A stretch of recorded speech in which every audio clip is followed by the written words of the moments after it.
Madam Secretary General, Ministers and Ambassadors, ladies and gentlemen.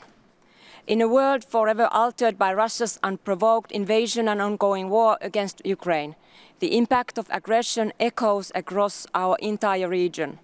The Ukrainian people, brutalized and suffering, remain at the forefront of our attention. We cannot turn a blind eye to these clear, gross and uncorrected violations of the Helsinki Final Act. Simultaneously, we confront a multitude of challenges in all corners of the OSCE.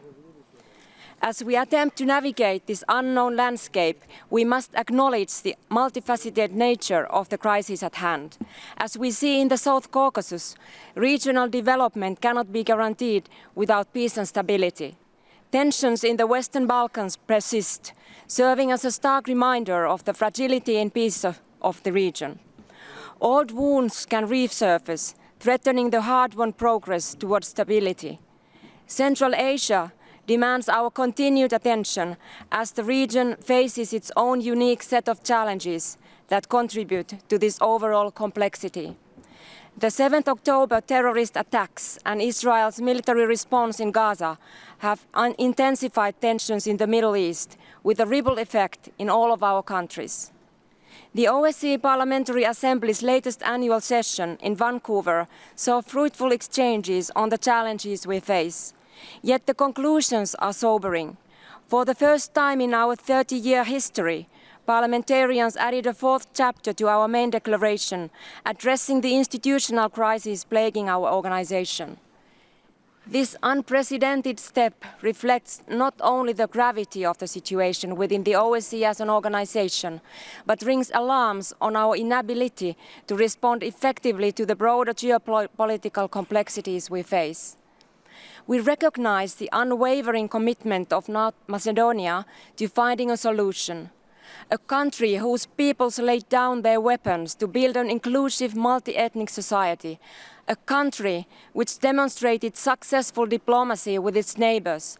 And a country which, as the host of a field operation for the past 31 years, best understands the value of positive engagement within the OSCE. In this critical context, as a Finn, I am also acutely aware of our collective responsibility as we approach 50 years since the signing of the Helsinki Final Act. Finnish President Urho Kekkonen described August 1, 1975 as a day of joy and hope, ushering in a new era. While the joy may be elusive today, the hope must endure. Despite the challenging environment created by Russia's unjustified war of aggression on Ukraine, and the fact that Russian Federation continues to violate all 10 principles of the Helsinki Final Act, the OSCE has managed to carry out with his work. However, the obstacles we face, such as delaying agreements on chair and heads of institution, blocking the adoption of the budget and additional limitations on field operations, threaten our collective security. Our constituents expect results. As their elected representatives, we cannot deflect blame.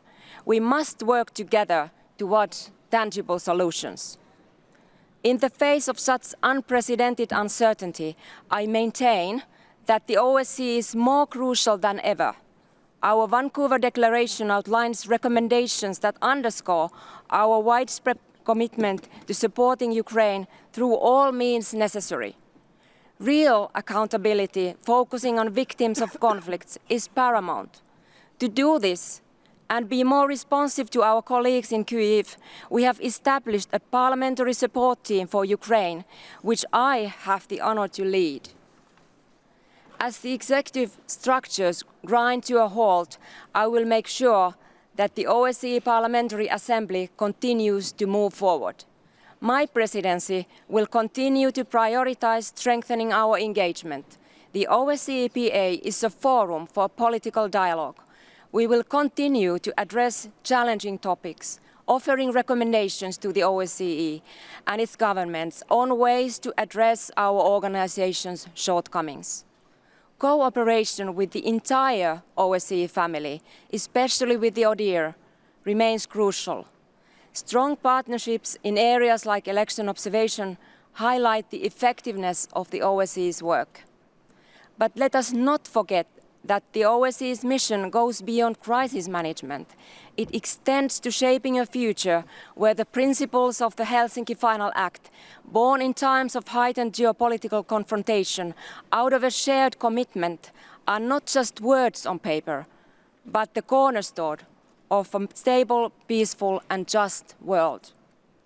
With the 2024 and 2025 chairpersonships agreed to, we must use this momentum to advance concrete work. Looking ahead, our commitment to the OSCE's mission must guide us in addressing not only the immediate crisis, but also the systemic challenges facing our region. Our ability to foster dialogue, build trust, and uphold the principles of the Helsinki Final Act will determine our success in creating a secure and just future for generations to come. It's about people. Thank you for your attention.